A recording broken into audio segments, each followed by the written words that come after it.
estamos ao vivaço pelo Canal 21 e a minha convidada de hoje, Raquel Critti, cientista política. Raquel, eu procuro vir assim, fecho, mas se eu ficar com essa pulseira, nós vamos ficar só escutando toque, toque, toque. Então tá aqui. Eu me preparo para os meus convidados também. Vocês são meus homenageados de todos os dias. Tudo bem? Tudo bom. Obrigada pelo convite. Hoje você está bem tranquila, nós já conversamos, você já conhece o local, todos os convidados chegam e eu tento explorar ao máximo. Eu falo assim, eu tenho que aproveitar. Mas vamos começar, vamos falar, você é cientista política, já esteve no nosso programa, convidada a retornar no programa, né? Mas eu quero falar sobre americanos que estão a 30 quilômetros de Bagdá. Eles estão mesmo, nós vamos falar sobre a guerra, eles estão chegando mesmo? E o que vai acontecer? O americano chegou em Bagdá, acaba a cidade, o que vai acontecer? Olha, ainda acho muito cedo para dizer o que exatamente vai acontecer. Bola de cristal em guerra é uma das coisas mais difíceis, assim, prognósticos desse tipo, uma das coisas mais difíceis de fazer. Mas dizem os americanos que estão a 30 quilômetros, teriam vencido algumas dessas divisões, a divisão Medina, e outras da Guarda Republicana do Saddam Hussein. Como que eles conseguiram?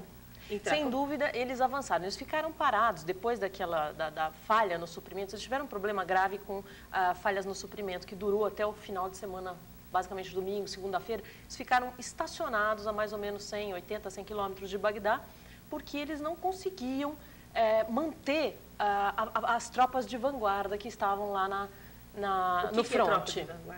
São as tropas que vão abrindo caminhos para a invasão. Vão limpando o terreno, assim, vou abrindo, vou indo, e de repente entra o povo atrás e vem vindo atrás para poder assumir o cargo ali. Exatamente. E eles abriram uma linha bastante grande entre o Kuwait e Karbala, que era onde eles estavam estacionados até o final de semana. Estavam distribuídos até domingo, mais ou menos, 50 mil soldados nessa linha, numa linha que é de 550 quilômetros, que vai do Kuwait, que é onde eles estão baseados, saindo com seus caminhões, seus armamentos, etc., até onde eles tinham avançado, são 550 quilômetros. E eles estavam distribuídos, esses 50 mil soldados, então, distribuídos ao longo desses 550 mil quilômetros, com 7 mil veículos em quilômetros, assim, de pontos em pontos, né? Isso, tanques de guerra, o que são esses veículos? Não liga sem parar e fizer essas colocações, essas perguntas assim, para a gente poder ilustrar até mais. Claro. Não, todo tipo de armamento, né? Mas basicamente infantaria, canhões, soldados combatentes de terra, de divisões de terra, etc.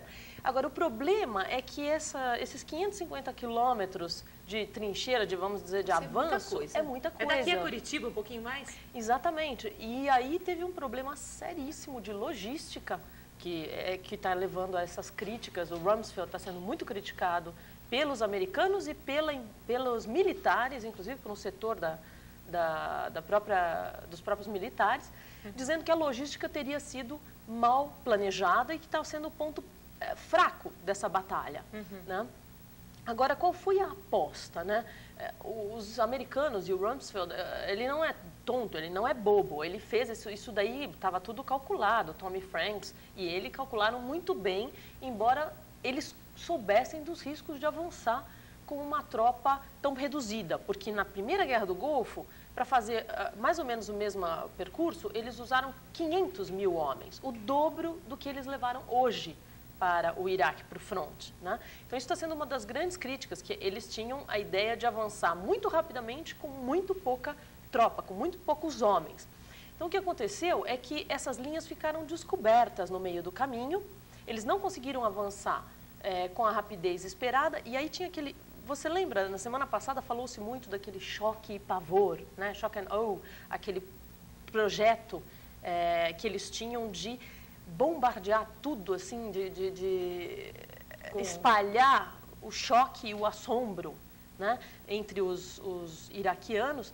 E é uma doutrina que o Rumsfeld meio que comprou de dois estudiosos de guerra, estrategistas, que tinham escrito um livro com esse nome, em 1996, e que diz o seguinte: olha, a grande coisa de uma guerra rápida como essa, de dominância rápida, é avançar e afetar a vontade, a percepção e a compreensão do inimigo. O adversário tem de ficar apavorado com você, tem de ficar chocado com o nível de intervenção. Que está todo mundo chegando, eu estou visualizando assim a cena, né? Todo mundo chegando e os iraquianos assim apavorados. O que eu vou fazer? Para onde que eu vou? Daquele desespero. É assim mesmo? Era isso que eles imaginavam, né? Mas não destruir a vontade de resistir do inimigo e paralisar essa vontade de reagir dele, né? Bom, o que aconteceu? Aconteceu exatamente o oposto do que eles esperavam, né? E aí, talvez por um mau cálculo, sim, mas não de logística, como estão dizendo os críticos do Rumsfeld, um mau cálculo aí do que eu diria o entendimento deles sobre o mundo árabe, né? Então, aí tem um problema que eu chamaria também de cultural. O Rumsfeld imaginou que eles estavam loucos para serem libertados do Saddam Hussein, do domínio do Saddam Hussein. O que, em parte, até poderia ser verdadeiro, que muitos iraquianos estão por aqui com o Saddam Hussein. Isso poderia até ser verdadeiro, mas a maneira como eles começaram a guerra, maneira ilegítima, desrespeitando as convenções internacionais. E aí tem de lembrar, o Iraque e o Saddam Hussein estavam se propondo a fazer tudo o que os inspetores de armas da ONU estavam pedindo, né? Eles já tinham destruído metade daqueles mísseis Al-Massoud que eles tinham lá, de médio alcance, que poderia atingir até Israel, que se dizia que era um perigo. Eles estavam destruindo tudo. Então, aos olhos dos iraquianos, eles estavam fazendo, a população, agora se imagina, nós estávamos fazendo o que eles pediram, por que vem nos agredir com essa quantidade de bombas? Então a história está mudando. Já mudou, né? Acho que já mudou logo na primeira semana da guerra, porque os Estados Unidos esperavam serem recebidos, assim, com flores, né? A chegada gloriosa das forças de libertação. Estamos aqui para libertar todos vocês? Exatamente. Eles esperavam ser recebidos com aplausos, com honras, tarará. E o que aconteceu é que eles perceberam que a população iraquiana se aproximava, com vestida de civil, explodia, atirava nos soldados. Mais tarde, aproximavam-se, explodiam carros-bombas, matando 4, 5, 6 soldados, né? Quer dizer, eles começaram a perceber que existia uma reação muito mais forte do que aquela que eles esperavam. E aí, Cláudia, eu diria que tem a ver com um problema que a imprensa não explorou muito, até porque a gente conhece pouco o mundo árabe. Poucos de nós conhecem bem o mundo árabe para poder falar. Eu mesma sou uma das que não conheço assim tão bem.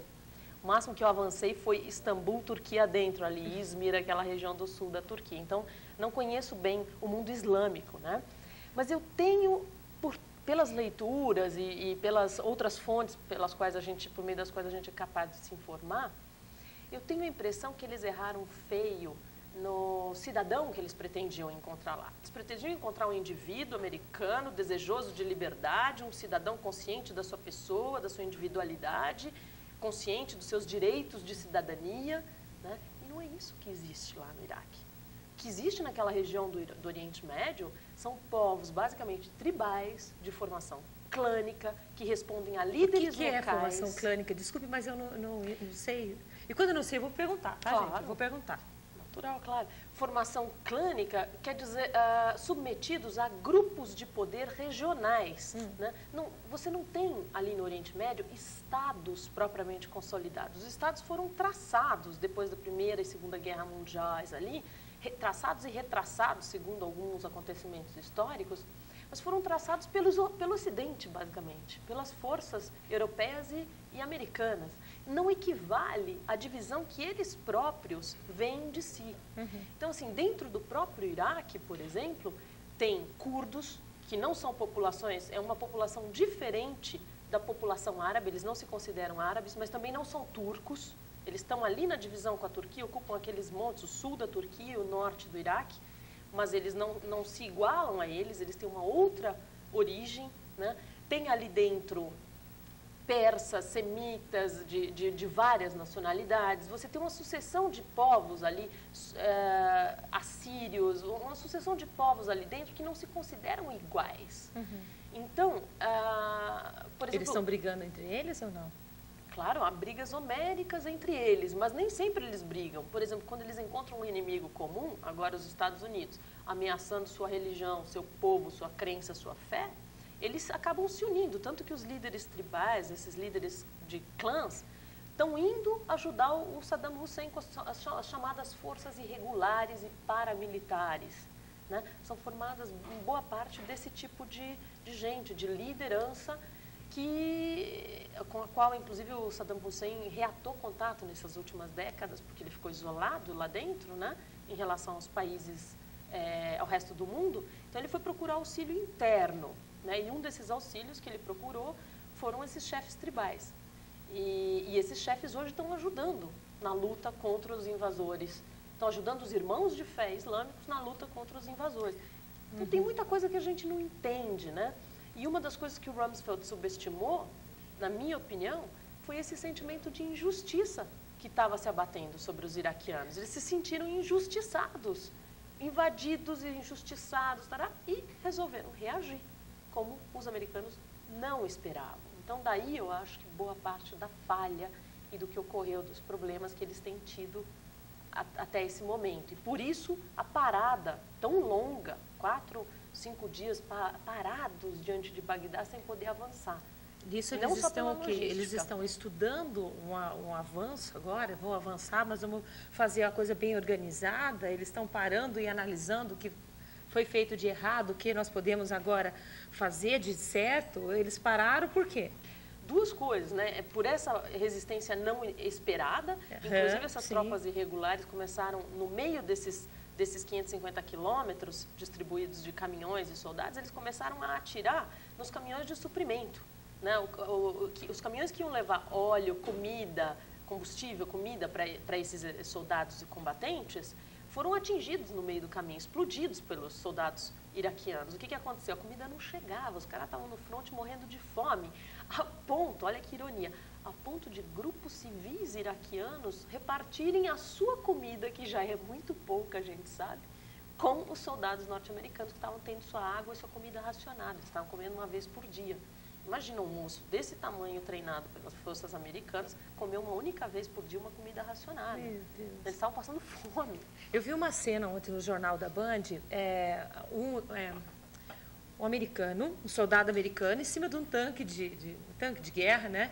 Ele estava dançando rap e ensinando, não sei se vocês viram essa cena no Jornal da Band, ele dançando e ensinando, e os menininhos iraquianos todos ali aprendendo. Ele falava, yeah, oh no, e fazia até rebolando. Eu falei, ou ele já está esclerosado, ou aloprado, que ontem eu tinha 3 como fala, combatentes de guerra estavam aqui, diz que tem aquela coisa de você ficar meio louco, que eles chamam lá e nós ficamos aloprados. Acho que eles já estão meio assim.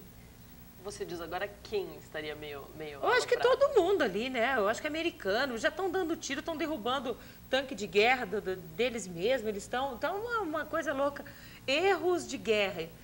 Erros de guerra, pelo que eu via, a imprensa falava em jornais, em revistas. Meu Deus do céu, era tudo do último tipo. Era tudo assim, era bombas que tremiam o chão e derrubavam um monte de casas. Agora, não, teve um errozinho básico, só atiraram na maternidade, que morreram uns 25, aonde mais que você vai tocar no assunto, que nós já conversamos sobre isso, em obras, em lugares históricos, patrimônios, né, que é a palavra certa, históricos. Não, só derrubei isso, acabei com isso. Olha, para você ter uma ideia, foram até agora, as baixas foram de cerca de 600 a 700 civis iraquianos, civis, né? Será que mortos. Só isso? Não, e 4.800 feridos, ou seja, a quantidade de gente que eles já feriram nesses ataques. Eles estão cuidando desse povo, meu Deus? Até o hospital foi atingido, né? Vários hospitais têm sido atingidos, rádio, agora eles estão bombardeando os centros de imprensa, né? Porque para eles tornou-se importante. Na primeira semana eles ainda achavam que iriam conquistar facilmente, mas depois da segunda semana que perceberam a resistência, resolveram cortar os centros, as comunicações no Iraque, então cortaram telefonia, cortaram a imprensa, os centros de imprensa. Eles querem ver se cortam os laços do Saddam Hussein com a população, a comunicação dele com a população. Então, tem sido atingidos muito mais do que alvos só militares. Nós vamos fazer... Bom, vamos começar a falar agora da patrimônio histórico. Nós estávamos falando, até coloquei na ordem aqui, estão derrubando tudo. Museu, o que mais? Ainda não é bem assim, viu, Clara? Graças a Deus, o centro de Bagdá já acabou. Que não é... Está sendo muito bombardeado, tem muito patrimônio histórico em risco, mas, assim, eu queria chamar a atenção que não é só Bagdá, o ponto não é só Bagdá, né? O Iraque, todo aquele território do Iraque está sentado sobre 8.000 anos de história. Você né? já foi lá? Não, infelizmente não conheço. O Iraque é um dos lugares que gostaria ainda de conhecer na minha vida. Exatamente por isso fico injuriada com o que está acontecendo lá, porque eu pretendia ver aquilo um dia na minha vida, né? Mas os americanos vão reconstruir tudo. Aí é que tá. Ali, Você acha que vão? Então, ali tem um problema. Ali existem sítios pré-históricos de períodos paleolítico, neolítico, lá atrás na história da humanidade, que guardam, assim, informações super preciosas sobre a origem da própria civilização, né?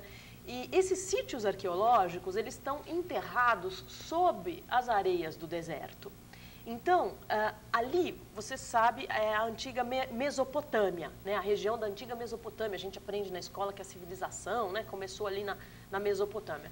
E o que é isso? A Mesopotâmia é essa região que fica entre o rio Tigre e o Eufrates, né? Que ambos cruzam o Iraque. Mesopotâmia quer dizer, meso do grego médio, né? Meio, potamos é rio em grego. Então, entre dois rios, a terra que fica entre dois rios, a Mesopotâmia. E essa Mesopotâmia, foram lá que... Aquilo é um patrimônio sem preço da humanidade. Ali surgiram as primeiras, as mais significativas invenções, as primeiras grandes revoluções no modo de vida dos homens, né? Agricultura, que se tem notícia pela primeira vez de agricultura sedentária foi ali, de fixação de agricultores. Ali teve origem a escrita. Os primeiros escritas cuneiformes que nós conhecemos vêm da Mesopotâmia. Também é o berço das primeiras cidades de que se tem notícia na história, o chamado Crescente Fértil. As primeiras cidades do mundo nasceram ali, até vou falar de algumas delas que estão sendo super ameaçadas, acho uma tristeza. Ali surgiu uma coisa, o tal do Código de Hammurabi, já ouviu falar, né? Esse código é o primeiro código legal escrito, quer dizer, ali foi um local de fermentação cultural. E ali tem uma sucessão de povos. Os primeiros povos que se tem notícias ali, os sumérios, no século IX, antes do Cristo, da vinda de Cristo. Então, você imagina, os babilônicos, no século VII, VI antes de Cristo, assírios, persas, gregos, mongóis, né, Império Otomano lá. Então, assim, aquela região, ela tem uma tradição muito rica, muitos povos, muitas línguas nasceram dali, se irradiaram dali. E ali, como eu dizia, então tem esses sítios arqueológicos que estão nas areias do deserto. Então, quando eles bombardeiam aqueles caminhos, os americanos bombardeiam aquelas dunas, vamos dizer, de Nassíria, a linha de frente de Nassíria até Bagdá, por areia, mas vão bombardeando. O problema é que lá embaixo dessas dunas estão sítios preciosos que poderiam um dia ser descobertos, essa areia retirada e recuperados a arqueologia local. Isso, bom, essas bombas a gente sabe que algumas delas furam bunkers, né? Elas vão lá embaixo da terra e explodem tudo que tem num raio de alguns quilômetros. Então, assim, faça uma ideia do dano que pode estar sendo causado, que certamente já causaram a esses sítios que estão espalhados ali por aquela região desértica. Outra coisa são as cidades, né? No sul, tem pelo menos duas cidades muito importantes. Ur é uma cidade próxima de Nassíria, ali onde eles ficaram estacionados um tempão tentando avançar para Bagdá. Ali em Ur, Ur é tida como a cidade mais antiga do mundo, a primeira cidade do mundo. E ela abriga, você deve ter ouvido falar esses dias, porque agora a imprensa começa já a noticiar, pelo menos estão caindo, a ficha está caindo de que ali tem um patrimônio histórico incontável, né? Ela abriga o que a gente pensa ser a casa de nascimento de Abraão. Abraão, que é o pai das religiões, o grande pai das religiões monoteístas, tanto do judaísmo, do cristianismo, quanto do islamismo, né? O Abraão é o Ibrahim, em árabe, é aquele que sacrificou o seu filho pela fé e pela obediência a um único Deus. Que você assiste em filmes e aquela coisa toda. Que o próprio Papa João Paulo sonhava em visitar. Ele foi, inclusive, impedido por motivos de segurança pela equipe do Vaticano, mas o sonho da vida dele era conhecer a casa do patriarca, do Abraão, né? Então, assim, os Estados Unidos tem uma coisa que é muito séria, gente, mais uma vez, né? Além de descumprirem a resolução da ONU, eles também estão descobrindo o que se chama a Convenção de Proteção ao Patrimônio Cultural por Ocasião de Guerra. Nome complicado, né? Mas é um acordo que foi feito em 1954 em Haia. Que eles... Tem esse acordo que não pode destruir? Tem. Meu Deus, mas o que esse Bush está fazendo? Mas o problema é que os Estados Unidos nunca ratificou, nunca assinou. Nem os Estados Unidos, nem a Grã-Bretanha nunca assinaram esse tratado. Então, ele pode fazer que ele não tá fazendo coisa errada? Em princípio, eles não estariam, não são nações signatárias, não estão incorrendo em crime de guerra. Agora, gente, eu tenho um bando de países do mundo, digamos assim, um bando de bem-intencionados, nós somos signatários, que estão tentando arduamente proteger o que há de patrimônio histórico da humanidade, né? Então, assim, isso realmente é um crime, um grande crime que eles estão cometendo. É a mesma coisa que chegar, desculpe só um pouquinho, mesma coisa que chegar e derrubar como derrubar as torres lá de Nova York, sei lá, de repente a Casa Branca, derrubar uma coisa assim super... Você imagina explodir a pirâmide de Quéops, lá no Egito, entendeu? Explodir... A Golden Gate em São Francisco, sabe aquelas coisas assim bem, né? Que você viaja para ver. As pirâmides, bem que você falou. Que ainda não são patrimônios históricos. Mas uma coisa assim super importante para o país, ou um ponto turístico, ou alguma coisa assim. Isso é terrível. É exatamente disso que se trata, né? Por exemplo, Uruk, uma outra cidade do século IV a.C., foi, na época, nesse século IV, uma das mais importantes cidades da Mesopotâmia. Também fica perto de Nassíria, tudo ali no sul de Bagdá. Lá tem um zigurate. Um zigurate é uma daquelas construções, uma construção de plataformas que se sobrepõem, sobre as quais lá em cima existiam santuários. Santuários, em geral, dedicados ao deus daquela região. Você já viu aqueles santuários astecas e maias, que são escadarias, assim, pedras sobre pedras sobre pedras, e chega em cima tem uma plataforma? O zigurate é muito parecido com isso, só que em cima tinham esses santuários, né? Cultivando esses deuses locais. Lá, nessa cidade de Uruk, que é a cidade que deu nome ao Iraque. Uruk, Iraque. Iraque vem daí, do nome desta cidade, né? Lá está o zigurate de uma deusa, um dos mais famosos do mundo, o zigurate da deusa Inanna, ou a deusa Ishtar, que ela também foi cultuada mais tarde pelos gregos, pelos romanos, e é nada menos, nada mais do que Afrodite dos gregos, ou a Vênus dos romanos. Né? Então, assim, esse zigurate é do século III a.C. Uma bomba ali não tem Deus o que... me livre. Raquel, cadê o Saddam Hussein? Ai, hoje eu tô, gente do céu, me desculpe. É que eu tô emocionada que eu vou assistir Ivete Sangalo hoje. Cadê esse homem? Ele está em caverna? Será que ele está no país? Ele aparece na mídia assim, sorrindo. Onde está esse homem, será?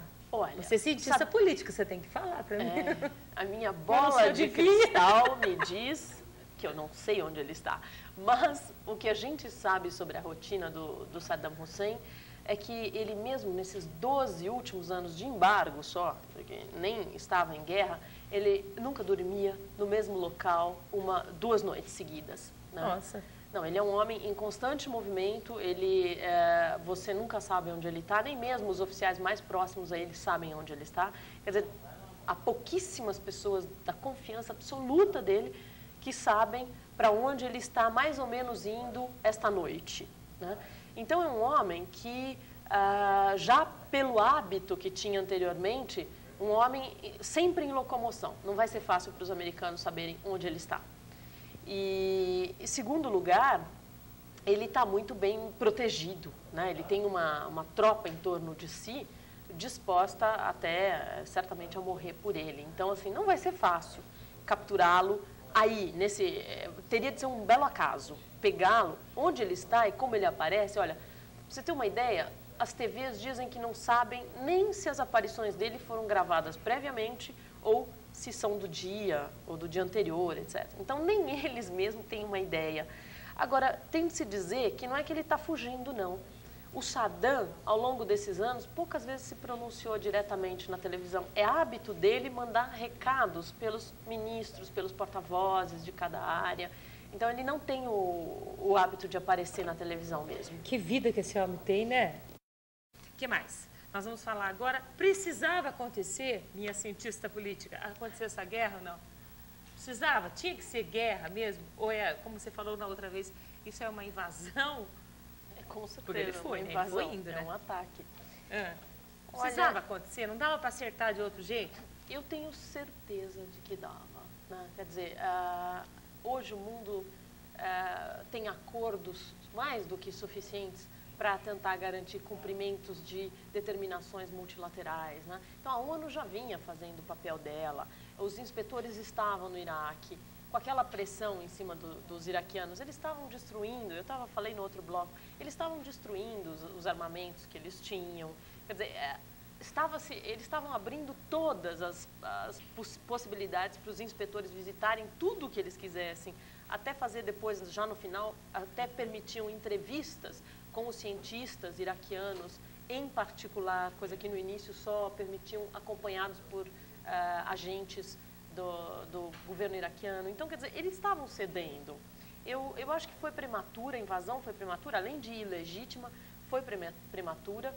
E não só haveria a ONU como um órgão capaz de, aos poucos, desmontar o Saddam Hussein e, quem sabe, fazê-lo conduzir, o próprio Hussein, conduzir um processo de democratização interna. Eles fizeram isso com tantos outros terroristas. O Gaddafi na Líbia, né? Gaddafi nos anos 70, na minha infância, era o maior dos terroristas desse mundo.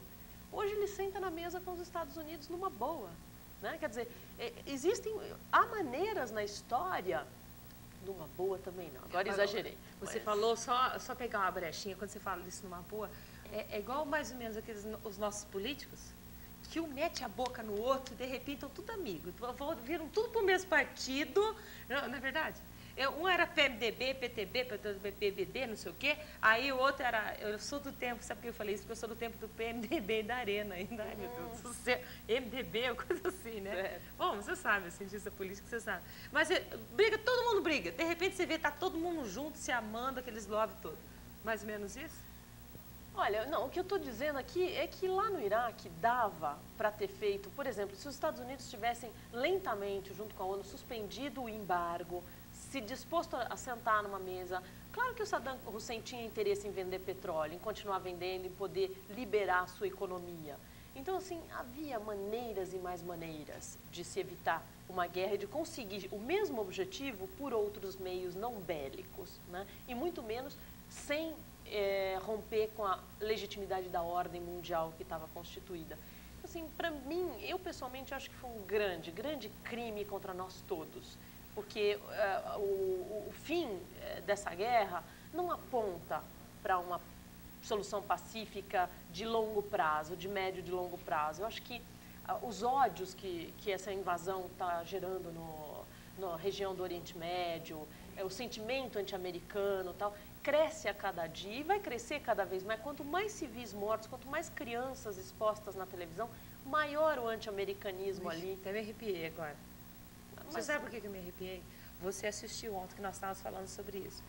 O iraquiano pegou, ele estava revoltado, faz quanto que uma criança aqui, tá? Ele pegou e fez assim, vocês estão matando. Era um corpo assim, criança tudo. Você assistiu o Jornal da Band, hein? Fique ligado que você vê tudo isso. Ele pendurou assim a criança, é isso que vocês estão matando? São civis que vocês estão matando? É isso que vocês querem? Um pedaço do corpo da criança. Aquilo já me deu um desespero, já fui no banheiro, molhei o rosto e falei, o que é isso? Eu acho que eu não nasci para viver desse mundo. Eu não estou acreditando que isso está acontecendo, meu Deus. É um século cruel esse que começou, né, o 21. Vai expor a gente a algumas agressões tremendas. Isso aí era só em filme. Que ainda meu filho falava assim, mãe, isso aí é de brincadeirinha. Eu não assisto. Nem Rei Leão, desenho do Rei Leão, quando morre o leãozão lá. Eu vou dar um tempo, depois eu volto. Então, isso não é mais filme, Raquel. Isso é realidade.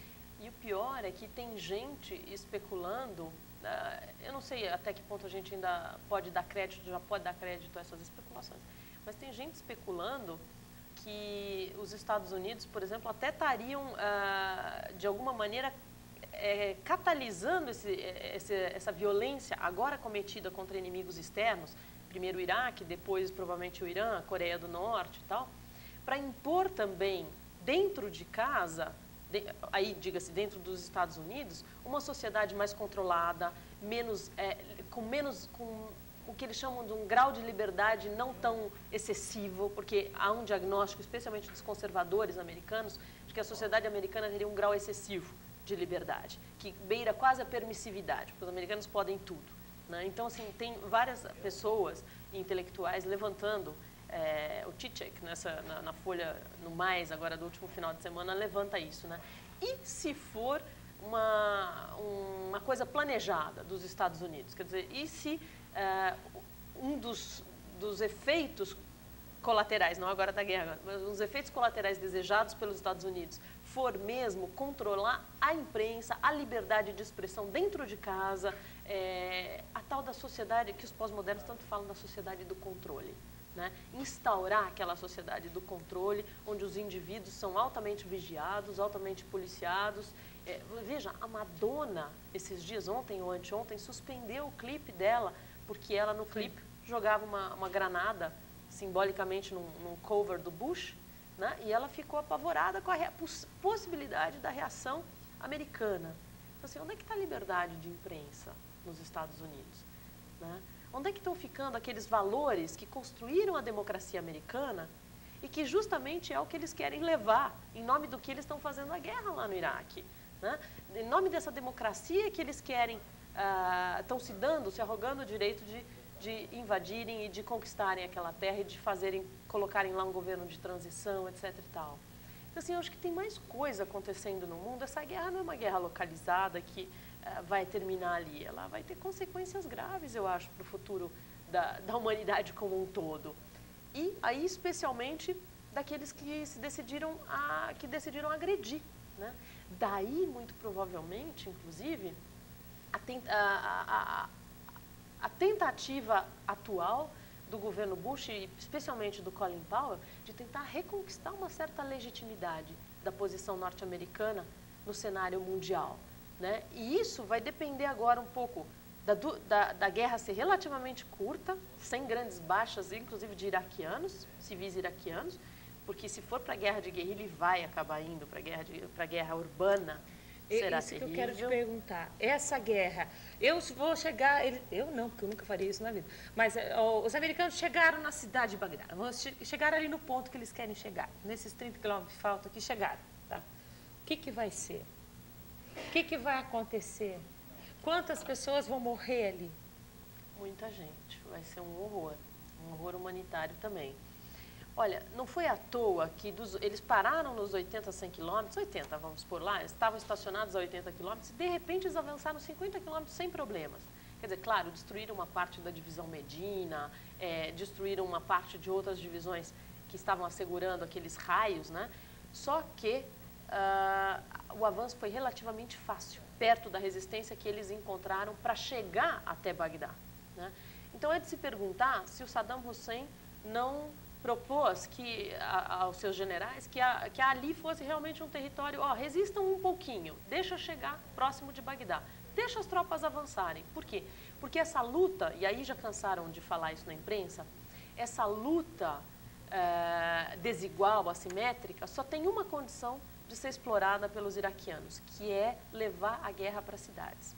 Porque dentro de Bagdá, por exemplo, há ruas onde canhões não passam. Então, de nada vai adiantar aquela altíssima tecnologia norte-americana. Vai ter que ser homem a homem mesmo. Esse é o pavor dos americanos. E é por isso que eles não estão entrando nas cidades. Olha, eu tenho só mais 2 minutos e meio. Mas será que eles estão guardando? O Iraque está guardando essas bombas? Como é que chama? Armas químicas? Armas químicas, Clara Pinheiro. Não está guardando para quando os americanos chegarem bem ali pertinho? Olha, eu não acredito que eles tenham ainda arsenais de armas de destruição em massa. E pode ser que eles utilizem alguma coisa um pouco assustadora, tal, mas eu não creio, porque eles não precisarão disso. Eles conhecem o território muito melhor do que qualquer outro cidadão. Então, quer dizer, os iraquianos têm absoluto predomínio sobre a cidade de Bagdá.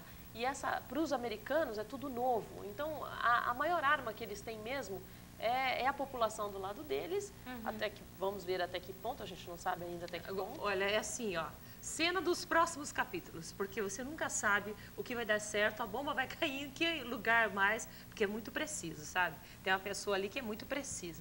Ai, eu não gosto do Bush, mas tudo bem, é apenas um detalhe. Raquel Critt foi a minha convidada de hoje, eu agradeço, eu adoro conversar com você.